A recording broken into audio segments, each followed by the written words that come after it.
Fala, senhores, tudo bem? Vamos dar continuidade ao estudo do nosso Estatuto, Polícia Militar do Maranhão, Corpo de Bombeiros Militar do Maranhão, Lei 6.513 de 1990, tá? Que versa sobre tudo, né, relacionado à questão dos militares estaduais do Maranhão. E aí nós vamos, cara, ingressar aqui no próprio, eu já falei aqui, ingressar em um assunto extremamente importante, que é o ingresso, né, cara? Como que se dá o ingresso, o que você precisa para ingressar, quais são os requisitos básicos, inclusive vou estar também mencionando aqui atualizações motivadas aí por medidas provisórias. Então, olha para cá, Carol. Vamos para cá porque a gente tem muita coisa para tratar. Ingresso. Opa. O que seria o ingresso? É aquilo que você precisa para se transformar em policial militar do Estado do Maranhão. Você que está na condição atualmente de estudante, papeirador, não é isso, pessoal? Um mero concurseiro, um candidato a uma vaga. Como que se dá o ingresso na Polícia Militar? Por meio de concurso público? Sim, com certeza. Mas esse ingresso ele é facultado. Professor, o que é facultado? É permitido. Tá? É permitido você fazer concurso público. Você não é obrigado a fazer, você é um voluntário, né? Você faz o que você quiser. Tá? Mas para sair da lisura financeira, para colocar dinheiro no bolso, mudar sua vida, comprar seu carro, comprar apartamento, viajar, ajudar sua família, você vai fazer esse concurso público. Mas não é obrigado. Você é voluntário para fazer esse concurso. Então é permitido, cara, é facultado. Facultado a quem? A todos os brasileiros. Quando a lei fala brasileiros, quando a Constituição fala brasileiro, entenda, meu candidato, meu pequeno gafanhoto, que brasileiro quer dizer brasileiro nato ou naturalizado, tá subentendido, tá? Para ser só brasileiro nato, só brasileiro naturalizado, obviamente que a lei ela tem que restringir, ela tem que dizer, tem que determinar, inclusive a própria questão, o comando da questão. Mas quando vem só o nome brasileiros, ou brasileiro, você tem que estar com isso aqui na massa. É nato ou naturalizado. Mas, professor, o naturalizado não é o estrangeiro, não. Ele já foi estrangeiro. Ele se submeteu às leis de determinado país, né, que diz assim, ó, você tem que se naturalizar, você quer se naturalizar, portanto, você tem que se submeter às leis. Nós temos algumas regras, alguns requisitos. Se você se enquadrar, obviamente que você vai se naturalizar. Portanto, a partir daquele momento que ele se naturaliza, ele já não é mais estrangeiro. Ele é brasileiro. Tá? E aí, cara, a gente tem diversos detalhes referentes à questão de cargos dentro da estrutura da administração pública que são permitidos e privativos somente aos brasileiros natos. Nós temos aqueles cargos que são direcionados aos estrangeiros, nós temos aqueles cargos que são direcionados a todos os brasileiros. Todos os brasileiros, quem são os brasileiros? Todos os brasileiros, nato e naturalizado. Perfeito? Então é facultado a todos os brasileiros, natos e naturalizados. Detalhe aqui, ó, vamos lá. Nós temos aqui, ó, outra coisa importante que o Estatuto vai dizer, que esse ingresso ele é sem distinção. Sem distinção de que, meu professor? Cara, sem distinção de credo, religião, sem distinção de cor, de raça, entendeu? Não há preconceito para o camarada que quer ingressar na Polícia Militar. Não tem esse negócio, só pode entrar na Polícia Militar, no número militar, quem é branquinho, quem é loirinho, do cabelo liso, entendeu? Dos olhos verdes ou dos olhos azuis. Não há isso, cara. Não é essa questão, entendeu? Todos podem adentrar a corporação desde que preenchem os requisitos. Obviamente que a gente está tratando aqui de um cargo de natureza militar. Há uma certa restrição que a gente vai ver durante essa aula. Mas não tem aqui uma vedação. Só entra pessoas desse padrão aqui, entendeu? Onde somente há o acesso ao branco, entendeu? O cara do cabelo liso, o cara alto, entendeu? De 1,90 m. Não, cara. Existem alguns requisitos que a gente vai ver, mas todos podem ter acesso à estrutura do Corpo de Bombeiros da Polícia Militar. Professor, tatuagem. Eu sou um cara que tem tatuagem. Eu posso adentrar a cara, com certeza. Não há impeditivo para isso. A própria instituição do STF, Supremo Tribunal Federal, já falou sobre essa questão. Não há impedimento para quem tem tatuagem. Você pode ter tatuagem em qualquer lugar, inclusive naquele lugar. Você vai adentrar a Polícia Militar, o Corpo de Bombeiros. Detalhe, com exceção de tatuagens que façam apologia ao crime, entendeu? A facções criminosas, apologia, entendeu? Ao preconceito, ao racismo, que sejam contra os princípios, os valores constitucionais, aí sim você vai ser impedido. Vamos lá, exemplo. Eu tenho uma tatuagem aqui no meu braço de uma suástica. Eu vou poder entrar na Polícia Militar do Maranhão, não vai, neném. Suástica, você sabe o que é uma suástica? Ela faz referência ao regime totalitarista nazi-fascista lá da Alemanha, naquele período que vai pós Primeira Guerra Mundial, entre guerras e Segunda Guerra Mundial. O regime nazista de Adolf Hitler ceifou a vida de mais de 6 milhões de judeus. Então, se tu tem um símbolo da suástica na tua mão, no teu braço, obviamente que você se permitiu, entendeu, a aderir uma ideologia que, cara, é complicado, entendeu? É uma ideologia que ceifou a vida de muita gente, tirou a vida de muita gente. Então, não é permitido. Professor, eu não gosto do nazismo, eu não gosto de suástica, mas eu vou adentrar os portões e as fileiras da Polícia Militar e eu tenho uma tatuagem. No dia da entrega dos meus exames, que eu for avaliado, tirar a minha medida, da altura, meu peso e tal, eu vou mostrar minha tatuagem de palhaço, eu vou poder entrar na Polícia Militar. Vai, cara, você vai ser admitido automaticamente nesse dia. Você vai, inclusive, ser direcionado à cadeia do Manelão, cara, que fica no Comando Geral. Você vai ficar logo... Pior do que isso, você não vai nem pro Manelão porque você não é considerado ainda militar. Você nem entrou no curso de formação. Você vai para um presídio qualquer. Meu irmão, tatuagem de palhaço, tu tá louco? Não pode. Então não é qualquer tatuagem. Perfeito? Muito cuidado. Pode ser esse coraçãozinho, entendeu? Um dragão, sei lá, do Shiryu, dos Cavaleiros Zodíacos. Um leão, entendeu? Sei lá, uma flor, qualquer outra coisa. Menos essas tatuagens que façam apologia à criminalidade, entendeu? A regimes totalitaristas. Enfim, tu entendeu, né? Ok, vamos lá. Aqui também eu tenho que colocar, ó, que esse ingresso é mediante a matrícula ou a nomeação. Como é que se dá essa matrícula aqui? Cara, depois que tu passa no concurso, em todas as etapas, você vai fazer a matrícula no órgão, da Polícia Militar ou do Bombeiro Militar. Fez a matrícula, você já ingressou, entendeu? Ou então, se houver a nomeação, né, que vai acontecer ou antes ou depois da matrícula, que vai aparecer aqui no Diário Oficial do Estado, tá? E a nomeação, cara, no sentido de que seu nome apareceu no Diário Oficial do Estado, porque a posse é outra coisa, entendeu? Você toma posse, assinatura do termo de posse, entendeu? Você tem o seu cargo público e depois entrar em exercício, tá? E aqui é mediante também a aprovação em concurso público de provas ou de provas e títulos. Não pense que você vai entrar sem ser aprovado. Você precisa ser aprovado até porque o cargo é efetivo, é de carreira, entendeu? Você não vai entrar aqui em um cargo em comissão. Você vai precisar passar por esse crivo aí. Entendeu? Você vai ter que ralar, porque você vai entrar pela porta da frente, não pela porta de trás, tá? Entendido? E aí a gente entra aqui, cara, num tópico extremamente importante que, obviamente, nós vamos apresentar aqui para vocês algumas alterações recentes, entendeu? Que são os requisitos para ingresso na corporação da Polícia Militar e do Corpo de Bombeiros, para órgãos de curso de formação, de oficiais, de praça, entendeu? Alunos soldados, CFSD. Primeiro requisito aqui obrigatório, e inclusive eu já falei para vocês, está ali em cima, você tem que ser brasileiro, tem que ser brasileiro, independentemente de ser brasileiro nato ou naturalizado. E aqui nós temos uma coisa para tratar, né, porque eu falei em aulas anteriores, que o Estatuto vai dizer o seguinte, ó, para ser oficial você tem que ser brasileiro nato. É o Estatuto que está dizendo isso aí. A gente sabe que na Constituição, os cargos privativos de brasileiro nato não aparecem lá oficial das Forças Auxiliares, das Forças Militares Estaduais, mas sim oficial das Forças Armadas. Muito cuidado com isso aí. E aí logo depois, logo em seguida, nós temos aqui requisito. Para você ingressar na Polícia Militar no Corpo de Bombeiros, você precisa ser brasileiro. Olha que interessante, né? E aí, galera, o que eu quero que tu leve para a tua prova? Para efeito de estatuto, você tem que levar o que está no estatuto. E tu vai olhar o comando da questão. Conforme o Estatuto da Polícia Militar do Maranhão, para ser oficial, preciso ser brasileiro nato ou naturalizado? Não, brasileiro nato. É o que diz o nosso estatuto. Obviamente que a Constituição, entendeu, diz outra coisa. Nosso estatuto ele vai contra a Constituição. Inconstitucional. Enfim, a gente não vai entrar nesse mérito aí, porque é algo lá para o STF resolver, porque é controle de constitucionalidade. Tá bom? Enfim. Segundo tópico aqui, ó. O segundo, você precisa estar kit com as obrigações militares e eleitorais.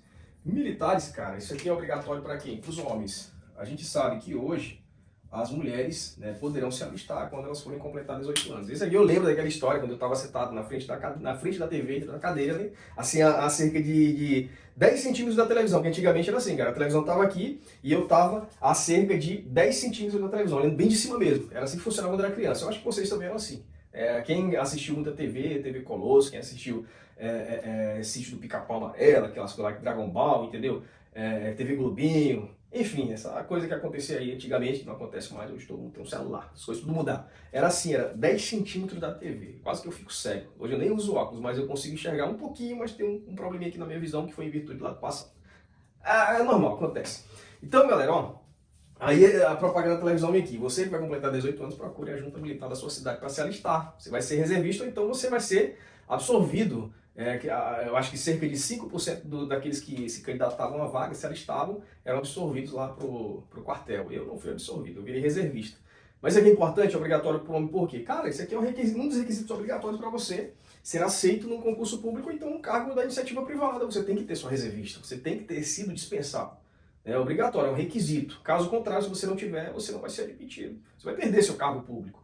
Tá? Então você que está em dívida, em débito com a quitação obrigatória aqui militar, você vai procurar uma junta e vai se acertar, cara. Porque senão, caso contrário, já era para ti. As mulheres podem ser hoje, né, militares lá, quando elas for completar 18 anos pela junta, admitidas para serem recrutas, conscritos podem, mas nesse caso aqui ela não é obrigatória apresentar essa quitação militar, perfeito? Agora, no que diz respeito à quitação eleitoral, é tanto para homem quanto para mulher. Você que não votou na última eleição, você já está em débito com a Justiça Eleitoral, é melhor você procurar um TRE da vida aí, entendeu? Na sua cidade e se regularizar.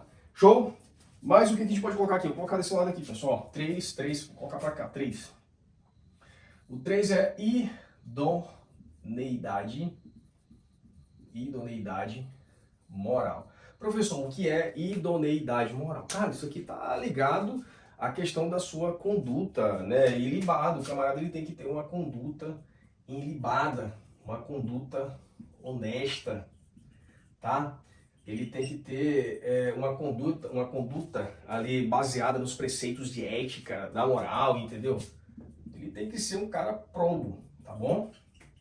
Ele não pode ser um cara incorreto. Isso aqui, basicamente, já é uma prévia da investigação social, tá? Porque se você tiver alguma sujeira no seu nome, não fala que é sujeira do SPC, do Serasa. Outro dia teve uma pergunta pra mim no Instagram, entendeu? Diversas perguntas relacionadas a isso aí, a galera manda de vez em quando, porque o cara tem dúvida. Eu também tinha dúvida relacionada a isso aqui, e foi sanado, né? A gente tem que sanar a dúvida de quem tem. Agora a pergunta, pô, professor, eu tô com o nome sujo, será que eu vou ser admitido pela corporação depois que eu passar no concurso? Vai, cara! Né? Não é impeditivo não, você vai passar no concurso para pagar suas dívidas. Agora, no que diz respeito à questão da idoneidade moral, tá ligado a outras coisas. Por isso você tem que tirar as certidões negativas lá no TRF, no Tribunal de Justiça, né? Para saber se você tem algum problema relacionado à questão criminal, por exemplo. Tá entendendo? Porque se constar alguma coisa, vai aparecer. Consta que determinada pessoa, que fulano, tem problema na justiça. Ah, cara, contigo já vai ser... Porra, dei tapa na minha esposa, na minha mulher, entendeu? A minha namorada, fui denunciado lá na delegacia, entendeu? Tá correndo na justiça, cara, um problema pra ti, vai constar lá que tu tá com um problema na justiça por violência doméstica, por exemplo, é difícil de tu entrar na corporação, tá entendendo? Então, muito cuidado, tem que estar baseado nisso aqui. E aí o cara adentra a corporação, o cara tá todo limpo, entendeu? Não tem nenhum problema na justiça, quando ele entra na corporação, ele começa a vislumbrar um outro sistema, entendeu? Ele começa a ter contato com dinheiro, com recursos financeiros, ele pode se corromper? Pode, cara, a gente tem diversos casos aí em corporações militares, estaduais, em bombeiro, em polícia militar. Cara, pô, camarada, adentrou na polícia militar, vai fazer barreira policial. Ele exige propina. Acontece? Acontece. A gente vê diariamente aí nas resenhas aí da mídia, entendeu? No Instagram, nas redes sociais da vida, na TV, entendeu? O cara que exigiu propina de alguém, né? O servidor público que exigiu propina do terceiro, do particular. O cara, pô, tava na barreira policial, o cara lá tava todo irregular no carro dele. E aí, porra, meu irmão, ó, eu vou te deixar tu vazado aqui, tu vai embora. Desde que tu me passe R$100. Isso aí o policial militar falando. São exemplos aqui, pessoal. R$100, né, pro meu lanche. O cara vai se sujar por R$100. Né? Tem situações que é muito mais, né? Vai depender muito da situação. R$100 eu te livro, vai-te embora, entendeu? Isso é o que, pessoal? Isso é concussão, pô. Tá exigindo, entendeu? Recurso financeiro para libertar o camarada lá que tá tudo irregular. Corrupção ativa, corrupção passiva, né? Corrupção passiva, ele está solicitando alguma coisa para alguém sem exigir. Corrupção ativa, quando ele aceita um recurso financeiro de um terceiro, de um particular, para deixar o negócio rolar. Exemplo, uma festa, né? Pô, o cara na festa aqui tem mais de 5.000 pessoas na festa. Aí o cara tá todo irregular, não tem extintor de incêndio, não tem rota de fuga, não tem saída de emergência, não tem iluminário de emergência, não tem os bombeiros civis. Aí o bombeirão chega lá e diz, ó, tá todo irregular, tudo errado aqui. É o dono da festa disse pro bombeiro, ó, se o bombeiro militar...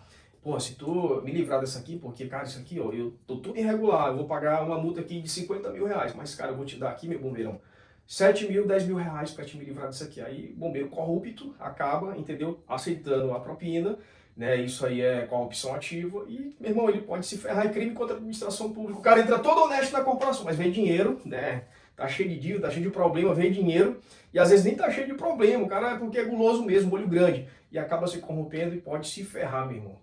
Crime contra a administração pública, improbidade, enfim. Cuidado com isso aqui, tá? Perfeito? Ok, professor, estou entendendo. Quarto, cara, vamos lá. Quarto, eu tenho aqui a questão da idade. Professor, idade.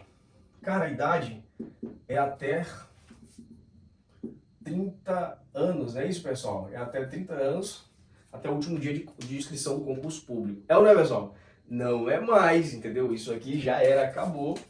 A medida provisória 544, recentíssima, acabou de revogar isso aqui, atualizar o nosso estatuto. Ou seja, agora é até 35 anos, até o último dia de inscrição do concurso. Olha que show, cara. Todo mundo lutou, um clamor social, né? O governo atendeu, até por questões também políticas, a gente sabe, mas aí nós temos agora uma modificação no estatuto. Isso aqui, cara, é bom para todo mundo, é bom para os concurseiros aí que estão esperando esse concurso há muito tempo, que já tinham passado da idade. 35 anos, a gente sabe que a polícia militar, o número militar, no que diz respeito ao ingresso para a carreira de oficiais, o CFO já era permitido, mas por uma concessão jurídica, uma liminar, entendeu? Da vara de interesses difusos e coletivos, que determinou que o civil poderia fazer até 35 anos, mas ainda não era lei. Agora, pela medida provisória 544, que tem um efeito imediato, entendeu? Por questões de urgência e relevância, vai se transformar em lei em breve e atende essa demanda aqui, esse clamor social. Outra coisa também que modificou, agora recentemente, é a questão da altura, né, pessoal? Olha aqui, senhores. A altura aqui para homem era 1,65, para a mulher era 1,60. Acabou isso aqui, para o homem agora é 1,60 e para a mulher é 1,55. Show de bola, a medida provisória também revogou isso aqui. Outra coisa que foi alterada é a questão, vamos lá, do nível de escolaridade, que é ensino médio ou superior, senhores? Ensino médio. Professor, mas não é ensino superior, cara. Nós temos a lei federal, lei nacional, aliás, entendeu? A 14.751 de 2023, que é a lei orgânica dos policiais e corpos de bombeiros militares, que ela vem para reorganizar todas as estruturas dos policiais e bombeiros em todos os estados do Brasil. Mas aí é necessário que haja uma reorganização, uma regulamentação, aliás, de todas as instituições militares, inclusive no que diz respeito à questão do ensino, né, do nível de escolaridade. Então, até 2029 foi estabelecido o prazo, né, para que todos os estados regulamentassem, diz respeito à questão do nível de escolaridade. E aí foi modificado isso aqui pela medida provisória 542, agora de março, dizendo assim, ó, a partir de agora vai ser nível superior. Só que a 544, que trouxe essas alterações aqui de idade e de altura, ela veio tratar sobre essa questão do nível de escolaridade. Ela é o seguinte, ó, como a gente está dentro da janela, dentro do prazo, entendeu, que é até 2029, portanto, esses concursos agora que vão acontecer em 2026, tanto para a carreira de praças quanto para a carreira de oficiais, vai atender o clamor social também. Portanto, nós vamos fazer um concurso para nível médio, tanto para o CFO quanto para concurso de praça, cargo de soldado do bombeiro e da polícia militar. Então, senhores, para a alegria de todos, idade 35, altura, né, diminuiu. Ensino médio continua em 2026, esses concursos, tanto para praça quanto para oficial. Show, mas a partir de 2027, volta tudo ao normal, vai ser nível superior. Professor, tem mais alguma coisa que a gente pode tratar? Tem, cara, aqui, ó. O que o estatuto vai ser no 7? A sanidade, né, tem que estar com a sanidade física, sanidade, tem que ter sanidade física e mental. Isso aqui vai ser atestado, laudado pelo médico psiquiatra, tá, que tenha o CRM, tudo certinho, ok? Ele vai dizer, ó, o candidato ele tem sanidade física, ele pode percorrer aí, continuar, entendeu, nas próximas etapas, e tem sanidade mental. Outra coisa importante, vamos lá, o 8º é o psicotécnico. Pessoal, o psicotécnico, ele é existente desde 1999, quando ele foi introduzido no Estatuto por lei. E aí, veja só, a minha turma, por exemplo, em 2012, ela não fez o psicotécnico. Acho que várias outras turmas não fizeram o psicotécnico. Pelo menos a minha não fez o psicotécnico. E para que serve o psicotécnico? Cara, o psicotécnico ele é muito importante para saber como é seu comportamento emocional, entendeu? Para saber como é que você, né, vai conduzir as ações em uma situação de estresse, porque ser policial militar, ser bombeiro militar não é fácil, cara. Cara, não é fácil, cara. Não é fácil. Você vai tirar serviço não só administrativo. E tem gente que, porra, professor, tem perguntas no Instagram, às vezes eu nem respondo. Professor, tem até que responder, porque, pô, é constrangedor, né, cara? O cara vai ser militar, só quer ser administrativo, sentar na cadeira. Outro dia eu ouvi de oficial superior que o oficial, nós temos categorias de oficiais, né? Você tem um oficial subalterno, intermediário e superior. Vocês sabem disso. O oficial superior dizendo para mim, disse para mim, oficial não tira serviço operacional. Oficial, ele tira serviço administrativo. Ele é formado para comando, chefia e direção. Cara, eu tenho 14 anos de caserna. Desses 14 anos, 3 são de curso de formação. É pau na muleira. Foram 3 anos me ferrando, eu e minha turma. Tá entendendo? E desses restantes de anos aí, para somar os 14 anos, são 11 anos de serviço administrativo e principalmente serviço operacional. Como é que o oficial não tira serviço operacional? Eu já vi comandante geral tirar serviço operacional, vai, entendeu? Nas ocorrências do sinistro, coloca o capacete, coloca a roupa de aproximação, entendeu? Coloca a bota lá que é pesada pra caramba e vai pra dentro do negócio. Eu já vi o comandante adjunto, entendeu? Que inclusive é um cara altamente operacional, um dragão, entendeu? Um dragão, um combatente do fogo, entendeu? Combate a incêndio urbano. O cara vai nas ocorrências, participa, como é que é oficial? Não tira serviço operacional. A vida todinha do militar é tirar serviço operacional, pô. Desde o soldado até o coronel. É serviço operacional direto. E outra coisa, pessoal, o camarada que tá lá fora, cidadão comum, ele não quer saber, entendeu? Ele não entende esse negócio de insígnia, ele não sabe a diferença, entendeu? De um praça para um oficial. Ele vai ver um camarada na rua, de repente é um soldado, tá com o peitoral aqui cheio de brevê, entendeu? Um símbolozinho, e o coronel tá somente com a luva aqui, entendeu? O militar, o camarada de dentro, ele sabe distinguir, o cara que já foi militar, ele sabe distinguir. Mas o cidadão comum, ele não quer saber, ele não sabe disso aí. Ele só quer que tu resolva a ocorrência, independentemente do que tu seja, tá entendendo? E bombeiro militar é bombeiro militar, policial militar é policial militar. Uma ocorrência de combate a incêndio é muito estressante. Será se você vai ter a capacidade mental para, né, resolver numa situação de estresse um sinistro de combate a incêndio, adentrar um supermercado em chamas, adentrar um apartamento que está em chamas, ir lá no 20º andar, voltar, subir, voltar, né, saber que lá pode ter pessoas em óbito, é complicado, não é fácil. Eu já fui em diversas ocorrências, eu trabalhei no interior, fui numa ocorrência entre Anapurus e Chapadinha, um caminhão tombou com mais de 30 mil litros de combustível, nós ficamos, eu e minha guarnição mais, e eu estava há 5 dias de serviço no interior, e eu fui para essa ocorrência, já finalizando meu serviço lá, eu fui para essa ocorrência, fiquei mais um dia, 6 dias direto, de 24 horas. Eu fui nessa ocorrência e ficou mais de 15 horas essa ocorrência para resolver a situação, e a gente estava submetido a uma, né, situação no qual qualquer momento a guarnição poderia virar pô, churrasco, entendeu? Óbito, já era, entendeu? Porque a qualquer momento os 30 mil litros de combustível a uma temperatura altíssima, porque era mês, entendeu, quente pra caramba, podia explodir e ali a gente virar salsicha, já era, né, churrasco. Tá entendendo? Uma ocorrência policial, se você é um papa-mike, policiais militares, não é fácil, cara. Tu vai pra ocorrência e não sabe se vai voltar. É uma troca de tiro, né, tu vai combater uma bandidagem e tal, tu não sabe se vai voltar. Então, isso aqui é basicamente para isso, ó. O psicotécnico é para saber se você tem essa capacidade mental, entendeu? Emocional, de suportar o estresse, porque é um cargo diferenciado, pô, é cargo de natureza policial, é cargo de natureza militar. Você tem que estar preparado não só fisicamente, mas mentalmente. Eu lembro que meu curso de formação foi porra louca, assim como os cursos de formação de todo mundo que passou pela corporação militar, entendeu? Tanto pela PM quanto pelo bombeiro, é curso porra louca. Por quê? Porque você tem que se preparar, você tem que... E aí eu sou um cara a favor do curso ser pesado, exatamente para isso aqui. No sentido de que você tem que passar pelo o preparo físico adequado, entendeu? Intenso. É por isso que o camarada não dorme direito, não dorme a hora que quer, não acorda a hora que quer, não come o que quer, né? Passa por uma sobrevivência na selva de 7 dias restrito de alimentação, de sono, de água, passa por uma sobrevivência na água de quase 48 horas, que também é complicado pra caramba. Então, o psicotécnico ele vai avaliar isso aí. Tá? Então ele tá válido desde 1999, pelo menos a minha turma, que eu lembro, não fiz o psicotécnico, tá? Mas eu acho que de 2012, 2013 para cá, os psicotécnicos vêm sendo aplicados dentro da estrutura da administração pública estadual do Maranhão. Nono, pessoal, nós temos aqui a questão do toxicológico. Show? E 10, nós temos a CNH, que é a Carteira Nacional de Habilitação. O toxicológico, ele adentrou pela lei 9.712 de 2012.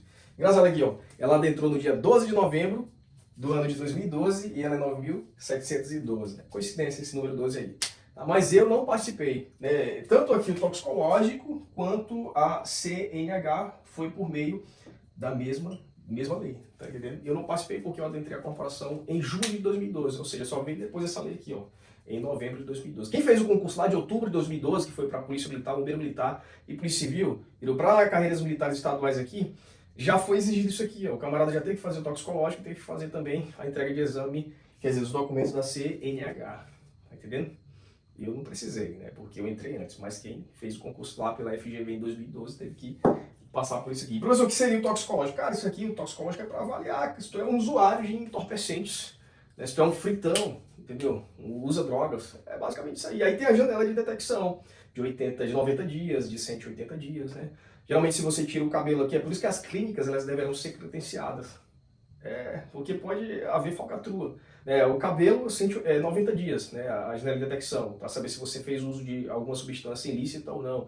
Já o pelo aqui da perna é 180 dias. A janela de detecção é até maior com os pelos da perna.